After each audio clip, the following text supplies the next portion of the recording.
Hello student, welcome back to my channel. Student, आज मैं आप लोगों को बताने वाला हूँ क्लास 10 साइंस का 10 मोस्ट इम्पॉर्टेंट ऑब्जेक्टिव क्वेश्चन, जो कि बायोलॉजी से है।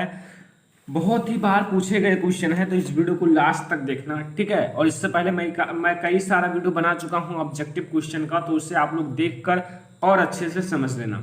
तो आइए हम लोग इसमें और देखते हैं 10 मोस्ट इम्पॉर्टेंट ऑब्जेक्टिव क्वेश्चन को।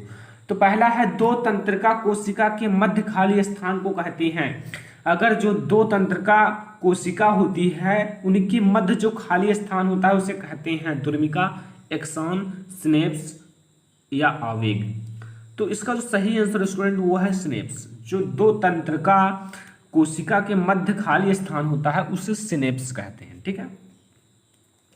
क्वेश्चन नंबर 2, पतझड़ से संबंधित हार्मोन्स है। 4 हार्मोन्स दिए हुए हैं, ऑक्सिन, एब्सिसिक अम्ल, एथिलीन और जिब्रेलिन्स। तो ये जो 4 हार्मोन्स हैं, इनमें से पतझड़ से संबंधित कौन सा हार्मोन्स है? देखो, तो इसमें से जो पतझड़ से संबंधित हार्मोन्स है वो है एब्सिसिक अम्ल, ठीक है, ठीक है, एब्सिसिक अम्ल। अगला है मादा लिंग हार्मोन्स हैं। इसमें से जो मादा लिंग हार्मोन्स कहलाता है, यहाँ देखो मादा लिंग हार्मोन्स कहलाता है, देखो एंड्रोजन या एस्ट्रोजन या इंसुलिन या इनमें से कोई नहीं। तो इन चारों में से कौन सा मादा लिंग हार्मोन्स कहलाता है? तो इसमें से जो आपका सही आंसर स्टूडेंट वो है एस्ट्रोजन। एस्ट्रोजन आपका सही आंसर है, ठीक है। अगला आंसर, मास्टर ग्रंथि है। इसमें से मास्टर ग्रंथि किसे कहा जाता है? देखो थायराइड, ठीक है, पीनियल काय या पीयूष या एंड्रिनल, ठीक है। तो इनमें से जो मास्टर ग्रंथि है उसे क्या कहा जाता है? तो यहाँ आपको बताना है, तो मैं आप लोगों को बताता हूँ। इसमें से जो मास्टर ग्रंथि है उसी को हम लोग दूसरे नाम पीयूष ग्रंथि से भी जानते हैं, ठीक है, पीयूष ग्रंथि, इतना याद रखना स्टूडेंट। अगला, इंसुलिन नामक हार्मोन स्रावित करता है। जो इंसुलिन नामक हार्मोन है वो क्या स्रावित करता है? आपके पास 4 ऑप्शन है। नंबर 1, जो इंसुलिन नामक हार्मोन स्रावित होता है, जो स्रावित किससे होता है? अमाशय से, वृक्क से, यकृत से, अग्नाशय से। किससे ये इंसुलिन नामक हार्मोन स्रावित होता है ये आप लोगों को बताना है। तो आई होप कि आप लोगों को पता होगा। मैं आप लोगों को बताता हूँ, ये जो इंसुलिन नामक हार्मोन स्रावित होता है वो होता है अग्नाशय से। अग्नाशय से, ठीक है। उनके जो पाचन तंत्र पढ़े होंगे तो उसमें अग्नाशय, अमाशय, ग्रहिणी, पित्ताशय, ये सब उसमें मैंने दर्शाया है, सब कुछ जान गए होंगे कि कहाँ ये होता है, अग्नाशय कहाँ होता है, ये आप लोग बता दोगे तुरंत ही अगर उसे देखे होंगे तो। 6वां क्वेश्चन, पुष्प में कितने भाग होते हैं? अगर एक पुष्प लिया जाए साधारण तो उसमें कितने भाग होते हैं? आई होप कि आप लोग जानते होंगे पुष्प में कितने भाग होते हैं। तो पुष्प में स्टूडेंट 4 भाग होते हैं। पुष्प में कितने भाग होते हैं? पुष्प में 4 भाग होते हैं। कौन कौन से? वाहिदल, दल और नर जननांग और मादा जननांग, ये सब पुष्प के भाग हैं चारों। परागकोश में होते हैं। अगर एक परागकोश है तो उसमें क्या होता है? नंबर 1 वाहिदल, नंबर 2 अंडाशय, नंबर 3 परागकण, नंबर 4 अंडक। तो जो परागकोश है, परागकोश वो नरजनन अंग है और उसके अंदर क्या पाया जाता है? परागकण। यही परागकण जब वर्तिकाग्र के ऊपर गिरता है तो वो क्या करता है? नीचे अंडाशय तक ले जाता है और फिर भ्रूण का निर्माण करता है।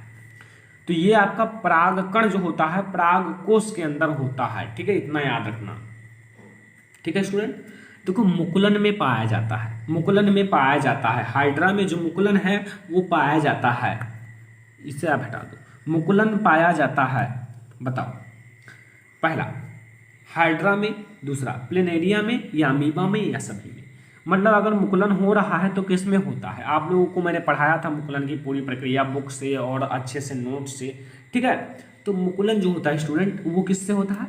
हाइड्रा में होता है। ये 4 ऑप्शन है, हाइड्रा में होता है मुकुलन, ठीक है, इतना याद रखना। अगला, निषेचन के बाद पुष्प का कौन सा भाग फल में बदल जाता है? निषेचन के बाद पुष्प का कौन सा भाग फल में बदल जाता है? फल। तो इसको आई होप कि आप लोग जानते भी होंगे, ठीक है। तो मैं आप लोगों को बताता हूं इस क्वेश्चन का आंसर। देखो, पुंकेसर, वर्तिका, बीजांड या अंडाशय। तो जो फल में बदलता है स्टूडेंट तो वो होता है अंडाशय। निषेचन के बाद फल में क्या बदल जाता है? अंडाशय। ठीक है, अगला, अलैंगिक जनन मुकुलन द्वारा होता है।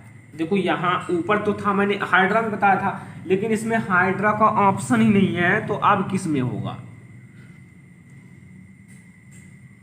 यहाँ सॉरी स्टूडेंट, ईस्ट 2 बार लिखा हुआ है, तो इससे आप हटा दो ईस्ट को, और यहाँ आप लोग कर दो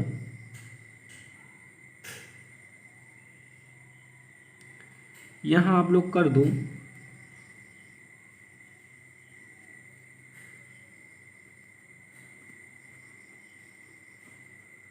लिस्मानिया में। ठीक है, number 1 amoeba, number 2 leishmania, number 3 yeast में, नंबर 4 प्लाज्मोडियम में। तो इसका जो सही आंसर स्टूडेंट वो ईस्ट में है, ईस्ट में।